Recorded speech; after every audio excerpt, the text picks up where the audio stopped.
आइए, सुनिए, देखिए, समझिए सनातन सत्य। जैसी दृष्टि वैसी सृष्टि, दृष्टि विज्ञान। कुदरत, कुदरती रचना एवं कुदरत के कानून से शाश्वत सुख की प्राप्ति। जोधपुर के परम पूज्य महात्मा उपासक प्रोफेसर डॉक्टर सोहन राज तातेड़ के निर्देशन में सनातन सत्य। जैसी दृष्टि वैसी सृष्टि, दृष्टि विज्ञान। सत्संग का हमारी भारतीय संस्कृति में बहुत बड़ा महत्व है। अगर आज मीडिया को देखें तो वो सत्संग के अपने अपने हिसाब से सत्संग से भरा हुआ है। अपने अपने हिसाब से कोई भागवत करता है, कोई रामायण की करता है, कोई कथा करता है, कोई कुछ करता है। तो हमें भी वो सत्संग का लाभ मिल रहा है, पर वो सत्संग और इस सत्संग में फर्क है, क्योंकि यह सत्संग सनातन सत्य पर आधारित है, अल्टीमेट रियलिटी ऑफ यूनिवर्स के ऊपर आधारित है।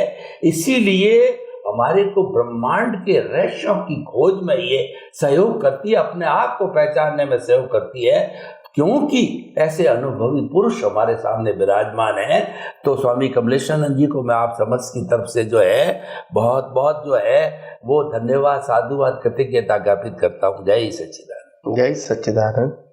स्वामी जी, हम अभी सारा जो विचार विमर्श कर रहे थे वो हर एक के अनुभव के लेवल के आधार पर, जो मुक्त पुरुष थे, मूल पुरुष थे, उनका अनुभव का लेवल बहुत हाई था। ऐसे अनुभवी व्यक्ति आज इस 5वें आरे में, इस कलयुग में मिलने बहुत मुश्किल है। और वैसे जो है अपनी अपनी मान्यता शास्त्रों के आधार पर जो है वो कथा करने वाले, प्रवचन करने वाले सैकड़ों हजारों, हिंदुस्तान में तो लाखों मिल जाएंगे। हर एक गुरु बना हुआ है और हर एक अपनी बात। परंतु जो हम अनुभव के लेवल की बात करते हैं, सनातन सत्य की बात कर रहे हैं, वो ज्ञानी पुरुष चाहिए। तो प्रश्न ये कि ज्ञानी पुरुष तो अपने आप को बहुत बताते हैं, लेकिन ज्ञानी पुरुष की क्या पहचान है, उन लक्षणों को देख करके जो है हम कह सके कि ज्ञानी पुरुष है। इनका सानिध्य लेना चाहिए और इनके बताए हुए मार्ग पर, रास्ते पर चलना चाहिए। और अपनी खुद का भी ज्ञान दर्शन की एप्लीकेशन से हम उसको जजमेंट कर सकते हैं। तो ज्ञानी पुरुष की पहचान को थोड़ा खोल करके बताइए। धन्यवाद। प्रश्न के लिए धन्यवाद और सभी श्रोताओं को मेरा नमस्कार। ज्ञानी पुरुषों की पहचान, वैसे तो ज्ञानी मूलतः 2 प्रकार के होते हैं, एक शास्त्र ज्ञानी और दूसरे अनुभव ज्ञानी।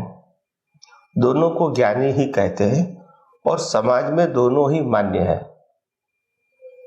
ज्यादातर शास्त्र ज्ञानी सभी धर्म में आपको मिलेंगे, जो शास्त्र खुद पढ़ते हैं, समझते हैं और दूसरे को समझाने की कोशिश करते हैं। उनकी पहचान ये होती है कि वो शास्त्र को गहराइयों से अभ्यास करते हैं, इसको फॉलो भी करते हैं और दूसरे को उस शास्त्र में क्या कहना चाहते हैं वो अपनी प्रैक्टिस से वो बताते हैं। और उसकी मर्यादा ये है, वो कभी ये नहीं कहेंगे कि मैं जो आपको बता रहा हूं वो मेरा खुद का अनुभव है, ऐसा वो नहीं कह सकते। मगर वो ऐसा कह सकते हैं कि जो हमारे शास्त्रों में लिखा है उसको मैंने इस प्रकार से समझा है, उपयोग किया है और आपको बता रहा हूं, और आप भी इसका उपयोग कर सकते हो। तो ये एक लेवल है ज्ञानी का, ज्ञानी पुरुष का। दूसरा लेवल है अनुभवी ज्ञानी पुरुष। अनुभवी ज्ञानी पुरुष कई अवतारों से आध्यात्म मार्ग में डेवलपमेंट करते करते करते करते आए हैं। हालांकि उनके पास भी संजोगों के अधीन शास्त्र ज्ञान और क्रिया का ज्ञान तो होता ही है, ऐसा नहीं कि नहीं होता है, मगर धीरे धीरे जब उसको उनका खुद का अनुभव ज्ञान जो लेकर आए वो खुलता है, तो उसको मालूम तो हो जाता है कि ये शास्त्र ज्ञान और क्रिया का ज्ञान की मर्यादा क्या है। वो गलत है ऐसा नहीं कहेंगे, वो भी एक रास्ता है। जहां तक अनुभवी नहीं मिले वहां तक शास्त्र ज्ञानी ही समाज के लिए उपयोगी और उपकारी होते हैं, इसमें कोई दो राय नहीं है। और हर धर्म के अंदर अनुभवी ज्ञानी के बिना मार्ग चलता नहीं है। तो कहने का मतलब मूलतः अनुभवी ज्ञानी जो होते हैं वो अनुभवी ज्ञानी अपने को जो अनुभव में आया वो बताने की कोशिश करते हैं। और अनुभव में क्या आया मतलब, तो अनुभव में रिलेटिव सत्य नहीं, रिलेटिव सत्य का अनुभव तो हर इंसान को होता है। सनातन सत्य का अनुभव जो आंखों से इंद्रियों से दिखता और समझ में नहीं आता है, वो अनुभव कुदरत का कानून है। वो दृष्टि से दिखता है, आंखों से नहीं दिखता है, और वो सिद्ध करने के लिए दृष्टि से उसका उपयोग करना है। बाद में अनुभव होता है, वो भी दृष्टि को होता है। तो ऐसे अनुभवी पुरुष की वाणी में प्रमाण क्या है, कैसे माने कि ये अनुभवी है। ज्ञानी का तो प्रमाण शास्त्र ज्ञान से टैली हो जाएगा तो मानेंगे कि ये ज्ञानी है, जो शास्त्र में लिखा है वही बताते हैं और समझाने की कोशिश करते हैं। अनुभवी ज्ञानी को कैसे टैली करें, क्योंकि बाह्य रेफरेंस से वो नहीं बोलते हैं। तो अनुभवी ज्ञानी की हर बातें सबसे पहले सनातन सत्य के ऊपर आधारित होती है, व्यू पॉइंट के ऊपर आधारित नहीं होती है। उनकी बात सामाजिक और धार्मिक सत्य से ऊपर होती है, सनातन सत्य होती है। और सनातन सत्य इसीलिए कहा गया क्योंकि वह कुदरत के कानून के ऊपर आधारित है, और कुदरत का कानून तो सबको लागू होता है, माने या न माने। तो इस प्रकार से जो अनुभवी ज्ञानी पुरुष की जबान से जो निकलता है वो काफी सैद्धांतिक एंड शॉर्ट एंड स्वीट होता है, लंबा लंबा नहीं होता है। उनका प्रेजेंटेशन, एग्जाम्पल, उनका सिद्धांत बताने का तरीका भी मौलिक होगा, और वो सिद्धांत को समझाने के लिए जो एग्जाम्पल देंगे वो भी बिल्कुल मौलिक होंगे, दुनिया की कोई किताबों में नहीं होगा, मगर इतना सटीक होता है कि व्यक्ति को आसानी से बात समझ में आ जाती है। वो समझने के लिए उनको ज्यादा एफर्ट नहीं करता पड़ता है, स्ट्रेट फॉरवर्ड होती है, सैद्धांतिक होती है, और उसके एग्जाम्पल भी एकदम सटीक होते हैं, ताकि वो विज्ञान की गहराई समझने में आसान हो जाता है। दूसरी बात, अनुभवी पुरुष की मेन साइन ये होती है, वो कभी फॉर्मेट की बात नहीं करेंगे, विरोध भी नहीं करेंगे, करेंगे भी नहीं, क्योंकि उनका जो दर्शन है वो बियॉन्ड रिलेटिव ट्रूथ है। उनका रेफरेंस कुदरत है और कुदरत का सिद्धांत है। उनका रेफरेंस बुक्स या व्यक्ति नहीं है। और इसीलिए अनुभवी पुरुष की दूसरी बात इंपॉर्टेंट ये होती है, जो भी अनुभव होता है उसके वो मालिक नहीं होते। तीसरी बात, अनुभवी पुरुष की साइन क्या होती है, वो कभी गुरु नहीं बनते और शिष्य नहीं बनाते। वो कहता है मैं जो अनुभव कर रहा हूं वो कुदरत का है, और मैं आपको वही सनातन सत्य को अनुभव करने की दृष्टि देता हूं, ताकि आपको सनातन सत्य का अनुभव करना है, कुदरत के कानून का अनुभव करना है, मेरे मन वचन काया उनकी अवस्था का अनुभव नहीं करना है। या मेरी कोई आज्ञा या रिचुअल्स नहीं है, या आप मेरे को सरेंडर होना पड़ेगा, मेरे अंडर में आना पड़ेगा एज अ शिष्य, वो सब्जेक्ट भी अनुभवी पुरुष के पास नहीं होता है। और दूसरी बात, अनुभवी पुरुष के पास पूरा पैकेज होता है, बिगिनिंग से लेके एंड तक की वो बात बताते हैं, पार्टली नहीं बताते। कई सारे महापुरुषों ने बहुत अच्छी अच्छी बात कही है, लाइक अ ग्रेट थिंकर, मगर वो मार्ग नहीं बताते। जैसे रजनीश भगवान is one of the great philosopher, उसमें कोई दो राय नहीं है। और हर बातों को प्रेजेंट करने का उनका जो तरीका था सुपर्ब था, उसमें भी उनके एग्जाम्पल भी और प्रेजेंटेशन वेरी पावरफुल, अट्रैक्टिव था, सभी के माइंड को बंद कर देता था, उसमें कोई क्वेश्चन ही नहीं है। मगर उन्होंने पाथ नहीं बताया कि कहां से बिगिनिंग करके कहां तक पहुंचना है, ये नहीं बताया। मार्ग तो आपको ढूंढना पड़ेगा, बस ये बताया। तो कहने का मतलब होता है कि इस प्रकार से अनुभवी पुरुष पूरा कंप्लीटली बिगिनिंग टू एंड सुधीना तक का आपको रास्ता दिखाते हैं। ये सब साइन होती है, बीच में छोड़ नहीं देते। तो बहुत सारी बातें ऐसी होती हैं, अनुभवी पुरुष कभी सोच के या तैयारी करके बोलते नहीं, उनका स्वयं वो होता है। और अनुभवी पुरुष यही कहते हैं कि जो मैं बता रहा हूं ये दर्शन है तो कुदरत का। मेरे को ये कुदरत का ये सिद्धांत देखने की दृष्टि जो मेरे को मिली है वो बता रहा हूं, ये मेरा खुद का ज्ञान नहीं है, सिर्फ ये सिद्धांत का अनुभव मैंने किया जो आपको शेयर कर रहा हूं। तो इसीलिए ये बहुत सारी साइन है, मगर क्योंकि ज्यादातर 95-98% लोग शास्त्र ज्ञानी होते हैं, तो हम उसी से ही कंपेयर करते हैं। और अनुभवी अपवाद रूप से होने के नाते हम इसका कंपेयर नहीं कर सकते हैं। तो इसीलिए हम जो यूज्ड टू होते हैं बचपन से, वो शास्त्र ज्ञानियों के साथ यूज्ड टू होते हैं, और हम उनकी कंपैरिजन अनुभवी ज्ञान प्रकाश करेंगे तो वो सेट नहीं होगा। तो वो एक्सेप्शनल होता है, उनकी बात ही निराली होती है।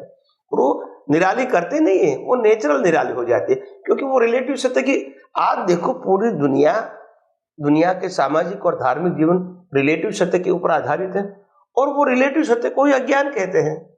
तो उसकी डेप्थ कैसी होगी? आज रिलेटिव सत्य को अज्ञान कहना वो कोई छोटी बात नहीं है, ये शब्द नहीं है, ये अनुभूति का सार है, इसी से संसार है। रिलेटिव सत्य को ही सनातन सत्य मानना, खुद का सत्य मानना, उसी का नाम है संसार। रिलेटिव सत्य गलत नहीं है, रिलेटिव सत्य की बिलीफ गलत है। जो आंखों के सामने होता है, जो इंद्रियों से अनुभव में आता है, वो रिलेटिव सत्य है, मगर रिलेटिव सत्य बिलीफ में नहीं होना चाहिए। मेरे सामने जन्म देने वाले, ये शरीर को जन्म देने वाले पिता माता है, वो गलत नहीं है, वो माता पिता है, और ये शरीर उनका बच्चा है, वो भी हकीकत है, वो रिलेटिव सत्य है। मगर मैं पुत्र हूं, मेरे माता पिता है, ये बिलीफ भ्रांति है। ये शरीर पुत्र है और शरीर के माता पिता है, वो गलत नहीं है। तो यहां दृष्टि का डिफरेंस है। तो रिलेटिव सत्य अपनी जगह पे सही है, मगर रिलेटिव सत्य की बिलीफ की जरूरत व्यवहार में जरूरत है, ज्ञान दर्शन में जरूरत नहीं है, अगर मुक्ति के मार्ग में आगे बढ़ना है तो इसीलिए कहा कि अनुभवी ज्ञानी पुरुष के पास हर प्रश्नों का सरल सहज निचोड़ होता है, और वो निचोड़ दर्शन से आया हो, कोई ऐसे कोई चमत्कार नहीं हुआ है। और दर्शन भी खुला होता है कितने अवतार की प्रैक्टिस से। आज भले खुला हुआ है, मगर बिना प्रैक्टिस, देखो आज अगर मैं अब्जोपति हूं तो ऐसा नहीं कि चमत्कार हो गया, इतनी सारी पुण्य की प्रयास से यहां तक मैं पहुंचता हूं। तो हम प्रयास नहीं देखते, बोला ये तो रातों रात हो गया, ऐसा नहीं होता है। तो ये ड्रीम नहीं है। तो इसीलिए हर बातों में एक प्रोसेस होती है, और प्रोसेस को समझने के लिए ही आध्यात्म विज्ञान को विस्तार से बताया गया है, ताकि उसको कोई चमत्कार या ब्लेसिंग मत समझे। मॉरल सपोर्ट के लिए ब्लेसिंग जरूरी है, मगर रियल पुरुषार्थ तो आपको खुद को ही करना पड़ेगा। स्व पुरुषार्थ के बिना इस दुनिया में से कोई भी व्यक्ति मुक्ति के मार्ग में आगे नहीं बढ़ सकती है। मार्ग दिखाने वाला मार्ग दिखा सकता है, चलना तो आपको ही पड़ेगा, इसमें कोई इफ एंड बट नहीं है। और अगर चलते चलते आप कंफ्यूज हो जाते हैं तो गाइड करना, सपोर्ट करना वो अनुभव कर सकते हैं, मगर चलना तो आपको ही पड़ेगा। अगर 10,000 स्टेप चढ़ना है और 5,000 के बाद आप थक गए तो वो कहेंगे कोई चिंता मत करो, थोड़ा आराम करो और आगे जाएंगे, बात करते करते फिर थक गए, आराम करो और आगे जाएंगे, पहुंच जाएंगे। मगर आप मन बना लोगे हम तो फिर नहीं जाएंगे, नहीं पहुंच सकते, तो वो गाइड करते हैं हमको, मॉरल सपोर्ट। पंगु लंगे ते गिरे। तो ये ज्ञानियों का काम है। आपके पास कुछ भी नहीं है मगर सब कुछ है बताने का काम ज्ञानियों का है। आप निरुत्साही हो गए, आपको जीवन शून्य लगने लगा, तब ज्ञानी पुरुष कहते हैं आप ही पूर्ण हो, और जो शून्य है वो आप नहीं हो। क्यों अपने सर पे ले रहे हो? शून्य तो शून्य था और रहेगा, और शून्य को आपने अपना लिया तो लगता है आप शून्य हो। आप शून्य नहीं हो सकते हैं, आप संपूर्ण हो। और शून्य तो शून्य ही रहेगा, रहेगा तो नहीं रहेगा तो भी शून्य रहेगा। तो ये ज्ञानी पुरुष हर समय हमको एनकरेज करते हैं, मॉरल सपोर्ट देते हैं ताकि हम आगे बढ़ते रहे, अवस्थाओं के आधार से हम निराश नहीं हुए। तो अनुभवी पुरुष की तो बहुत पहचान है, मगर ये क्या है, हमारा जो अभी का अभ्यास है बचपन से वो शास्त्र ज्ञानियों का है, और हम अनुभवी ज्ञानी पुरुष को इससे कंपेयर करेंगे तो नहीं होगा। आप देखो भगवान श्री राम ज्ञानी थे, कितने लोगों ने पहचाना कि अनुभवी है? नहीं पहचाना ना, कोई कभी प्रवचन नहीं किया, कभी किसी ने सुना नहीं।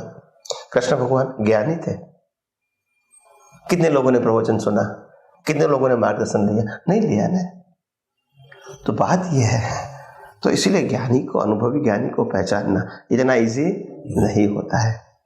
मगर अगर आपको इंटरेस्ट है तो समाज में ढूंढते रहोगे और धीरे धीरे आपको मालूम होता जाएगा, क्योंकि उनकी वाणी प्रमाण रूप होती है और सिद्धांत रूप होती है, व्यू पॉइंट नहीं होती है। आज अलग कहेंगे, कल अलग कहेंगे, परसों अलग कहेंगे, वो शास्त्र ज्ञान में, रिलेटिव सत्य में होता है। सनातन सत्य में ऐसा 20 साल से सुनेंगे तो वही बात रहेगी, सिद्धांत कभी चेंज नहीं होगा। एग्जाम्पल बदल सकते हैं, प्रेजेंटेशन बदल सकते हैं, मगर प्रिंसिपल सेम रहेगा। तो इसलिए वो ऐसा नहीं कहेगा क्रिया में भी पुरुषार्थ है, भाव में भी पुरुषार्थ है, वो नहीं कहेगा। वो कहेगा अगर आपको जन्म मरण प्राप्त करना है तो क्रिया और भाव में पुरुषार्थ मानो, और अगर जन्म मरण समाप्त करना है तो ज्ञान दर्शन के उपयोग में पुरुषार्थ मानो। आपकी चॉइस है, मगर वो दोनों को ही कंफ्यूज नहीं करेंगे, आपको सही रास्ता बताएंगे। अगर आप इसको नहीं समझ सकते हैं तो आप सेकंड रास्ता ले सकते हैं, वो कोई कंपल्सरी नहीं है, उनका काम बताना है, फॉलो करना ना करना आपकी मर्जी है। मैंने कभी पहले भी कहा था कि जब गुरु शिष्य की बात जब अनुभवी पुरुष के पास नहीं होती है, इसीलिए किसी के ऊपर वो फोर्स नहीं करते, उनका काम बताने का है। ये सूर्य नारायण, जैसे सूर्य नारायण सबको प्रकाश देता है, अभी प्रकाश की हाजिरी में आप काम भी कर सकते हैं, उसका सोलर लगा के बेनिफिट भी ले सकते हैं, और प्रकाश की हाजिरी में आप घर में बंद बारी बारना बंद करके सो भी सकते हैं। उसको क्या मतलब है? उपयोग करो यार, वो तो अपना काम करता रहेगा। ऐसे अनुभवी पुरुष काम बांटते रहते, किसी ने उसको फॉलो किया नहीं किया, आगे बढ़े नहीं बढ़े, वो इतना इंटरेस्ट नहीं देते हैं। हाँ, आपका पजल है तो वो सॉल्यूशन करेंगे, वो चंचुपात नहीं करेंगे। आप मेरी बात क्यों नहीं समझते हैं, क्यों फॉलो नहीं करते हैं, क्यों आगे नहीं बढ़ते, वो इतना नहीं कहेंगे। तो क्योंकि अनुभवी होते हैं। तो एनीवे, ये तो बहुत बड़ा सब्जेक्ट है, तो अनुभवी को पहचानना वो बहुत बड़ी बात है। और आगे आगे हम यही आध्यात्म विज्ञान के माध्यम से और आध्यात्म विज्ञान और अनुभवी ज्ञानी पुरुष की पहचान की बात करते रहेंगे। जय स्वामी जी, आपका बहुत बहुत धन्यवाद। आपने अनुभवी ज्ञानी पुरुष की पहचान के कुछ लक्षण बताए। सबसे पहली बात यह कि अनुभवी ज्ञानी पुरुष जो है वो अपनी प्रज्ञा से, अपने ज्ञान दर्शन से बात कहेगा, अपने अनुभव से बात करेगा। शास्त्रीय ज्ञान, पुस्तकीय ज्ञान वह नहीं कहेगा, और वो साफ कहेगा कि मुझे तो कुदरत ने दिया, वो कुदरत की बात मैं बता रहा हूँ, वो सनातन सत्य है और आप उसको अच्छा लगे तो उसका पालन करो, आग्रह नहीं होगा। तो स्वामी जी आपका बहुत बहुत धन्यवाद। आनंद हमारा स्वभाव है, आनंद हमारा लक्षण है और वही जीवन का सर्वोच्च उद्देश्य भी है। जो व्यक्ति अपने आनंद में होता है उसको क्या चाहिए? आखिर अरबपति भी आनंद के लिए अरबपति बनता है, बड़ा नेता बनता है, बड़ा काम करता है, अपनी प्रतिष्ठा को प्राप्त करता है, सबके पीछे आनंद होता है। कई बार भौतिक आनंद होता है, कई बार भीतर का आनंद होता है, वो अलग अलग चीज है।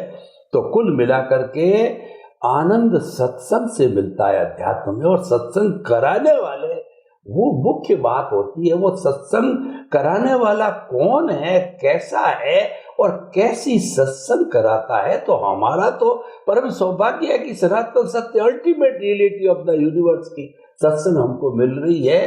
कहना चाहिए कि साक्षात ईश्वर ही बोल रहे हैं, ईश्वर का ही ज्ञान मिल रहा है, इससे बढ़ के क्या चाहिए? तो ऐसे स्वामी जी कमलेशानंद जी को प्राप्त कर हम बहुत कृतज्ञ हुए। स्वामी जी आपके प्रति जय सच्चिदानंद। जय सच्चिदानंद। स्वामी जी, ज्ञानी पुरुष की पहचान की काफी लंबी बात हुई, पर आपने बहुत स्पष्ट कर दिया कि 95% शास्त्र ज्ञानी हैं आजकल। इसीलिए जो अनुभवी ज्ञानी पुरुष को कंपेयर करना कोई विशेष जो है उसमें लाभ नहीं होने वाला है। लेकिन अनुभव ज्ञानी से प्राप्त किया ज्ञान जब हम दूसरे को बताते हैं या अनुभव ज्ञानी स्वयं बताता है, उसके सामने बहुत बड़ा कोई प्रोफेसर, चिंतक या बड़ा आचार्य हो, तो कई बार वो क्रॉस क्वेश्चन कर लेता है कि ये बात आप जो कर रहे हो इसको मैं प्रमाणिक मानने के लिए कौन सा जो है वो आगम है, कौन सा सूत्र है, कौन सी पुस्तक है और कहाँ से लिया गया, नहीं रेफरेंस मांगता है। ये बात बहुत से लोग मांगते हैं तभी वो स्वीकार करते हैं। खैर, वो स्वीकार करना कराना अलग बात है, लेकिन कभी ऐसी स्थिति आती है तो हमारे को जो है वो समाहित होने के लिए वातावरण को खुशनुमा, वातावरण को बिना जो है वो टसलवाड़ा बनाने के लिए किस तरीके से प्रस्तुति देनी चाहिए, क्योंकि हम तो अनुभव के आधार पे बात कर रहे हैं, अनुभवी वाणी, अनुभवी ज्ञानी से सुनी हुई बात कर रहे हैं, तो वो हम कैसे समाहित करें ऐसे समय में? कृपया वो भी थोड़ा नुस्खा हमको बताइए। प्रश्न के लिए धन्यवाद और सभी श्रोताओं को मेरा नमस्कार। बहुत बड़ी बात है कि ज्यादातर पढ़े लिखे लोग जो होते हैं या तो साधु संत सन्यासी होते हैं या थिंकर पीपल होते हैं, तो सबसे पहले वो कोई भी बात के लिए प्रमाण मांगते हैं, रेफरेंस। और हमारे समाज में पढ़ाई से अलावा धर्म के मार्ग में जाओ, हर जगह पे रेफरेंस तो मिलता ही है किताबों का। सामाजिक और धार्मिक ज्ञान, एजुकेशन, सब में रेफरेंस तो होता ही है, ऐसा तो नहीं है रैंडम। तो प्रमाण मांगना वो एक स्वाभाविक हो गया।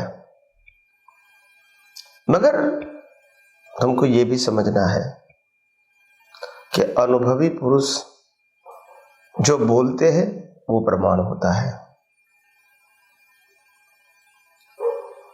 शास्त्रज्ञानी जो बोलते हैं उसका प्रमाण शास्त्र में होता है, और अनुभवी ज्ञानी पुरुष जो बोलते हैं उसका प्रमाण कुदरत में होता है।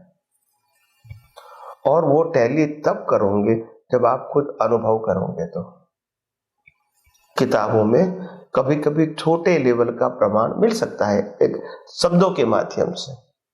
अनुभव की गहराई तो किताब में नहीं आती है, मगर शब्द का रेफरेंस कभी कभी मिल जाता है।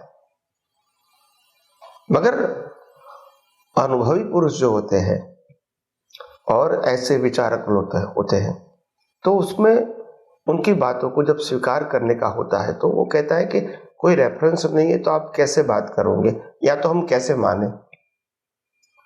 तो हमारा इतिहास भरा पड़ा है कि राम ने जो कहा था उसका रेफरेंस कभी किसने नहीं मांगा, कृष्ण भगवान ने जो कहा गीता में कभी रेफरेंस नहीं मांगा, और महावीर ने जो कहा इसका हमने रेफरेंस नहीं मांगा, क्योंकि स्वयं अनुभवी थे।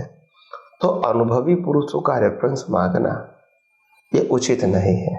हाँ, अनुभवी पुरुष ने कही हुई बातें में सिद्धांत से समझ में नहीं आती है तो पूछ सकते हैं, क्योंकि उनकी हर बातें सिद्धांत का उन्होंने अनुभव किया और कोई चमत्कारिक अनुभव नहीं है। तो सिद्धांत नहीं समझ में आता है वहां तक पूछ सकते हैं और वो एग्जैक्टली समझाएंगे विद एग्जाम्पल, सरल भाषा में। मगर आप रेफरेंस मांगोगे तो वो रेफरेंस कैसे दे सकते हैं? कुदरत का प्रमाण होता है, कुदरत के कानून का प्रमाण होता है, और वो किताबों में नहीं आता है। वो एक दर्शन का सवाल है, आप समझे, नॉलेज का सवाल नहीं है। तो इसीलिए बराबर है, मर्यादा तो रहेगी।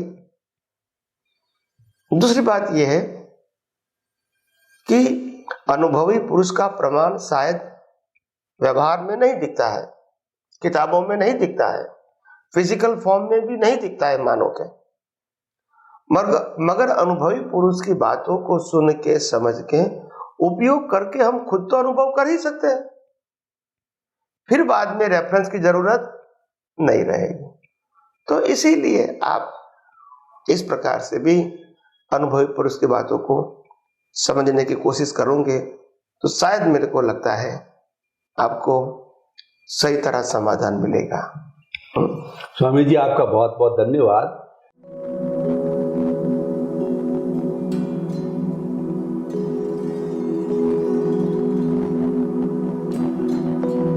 एक ऐसा अंतर्राष्ट्रीय ख्याति प्राप्त मानव जो गुरु प्रेरणा से पिछले 20 वर्षों से वानप्रस्थ जीवन जीते हुए 24 घंटे मानवता की सेवा में संलग्न है। एक ऐसा मानव जो अभी राष्ट्रीय, अंतर्राष्ट्रीय टीवी चैनलों पर 7,500 एपिसोड के माध्यम से सनातन सत्य, आत्मविज्ञान एवं पुनरुत्थान, व्यवहार एवं निश्चय जगत के जीवनोपयोगी विषयों पर हृदय स्पर्शी प्रवचन कर चुका है। उस मानव का नाम है महात्मा उपासक प्रोफेसर डॉक्टर सोहन राज तातेड़। प्रोफेसर तातेड़ द्वारा योग, दर्शन, शिक्षा विषयों पर रचित पीएचडी स्तर के 250 शोध ग्रंथ भारत के 100 प्रतिष्ठित विश्वविद्यालयों में शोधार्थी पढ़ रहे हैं तथा वे सभी शोध ग्रंथ वहां की सेंट्रल लाइब्रेरियों में उपलब्ध हैं। महात्मा सोहन राज ने अभी तक हजारों स्कूलों, कॉलेजों, विश्वविद्यालयों एवं संस्थाओं में सेमिनार, वर्कशॉप, कैंप लगाकर लाखों विद्यार्थियों को योग, दर्शन, शिक्षा का प्रशिक्षण देकर उन्हें सुसंस्कारित किया। डॉक्टर तातेड़ ने भारतीय संस्कृति उत्थान के 4000 से अधिक समसामयिक विषयों पर आर्टिकल लिखकर ऑनलाइन जर्नल, पत्रिकाओं, वेबसाइट्स पर प्रकाशित किया, जिसका उपयोग लाखों पाठक कर रहे हैं। उपासक तातेड़ के 5000 से अधिक आज का सुविचार, आज का शुभ संदेश, आज का मंगल भावना योग आदि चिंतन websites, Twitter, blogger, Facebook, YouTube माध्यमों से लाखों लोग अपना जीवन निर्माण कर रहे हैं। मानवता के मसीहा ऐसे महामानव महात्मा सोहन राज तातेड़ के प्रोफाइल को अभी तक विश्व के 20 लाख दर्शक यूट्यूब पर, 12 लाख गूगल पर एवं लाखों दर्शक फेसबुक, ब्लॉगर, ट्विटर और इंस्टाग्राम पर देख चुके हैं।